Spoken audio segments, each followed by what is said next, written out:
Hey everyone, check out the size of the cicada. I put a penny up here so you can kind of see the size. It's huge, but it's beautiful in its own way. I think this is the ones that submerged that were supposed to be a lot bigger than the normal ones we have, and this one's a lot bigger.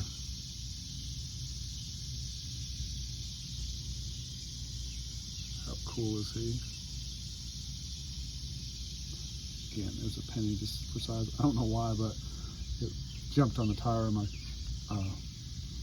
car. I guess because it's parked out here under the trees. I'm glad he turned around like that for us. He's really pretty. I'm not sure what variety this one's called. Maybe Dog Day. Not real sure. It's really cool looking now. All right, bye-bye, guys.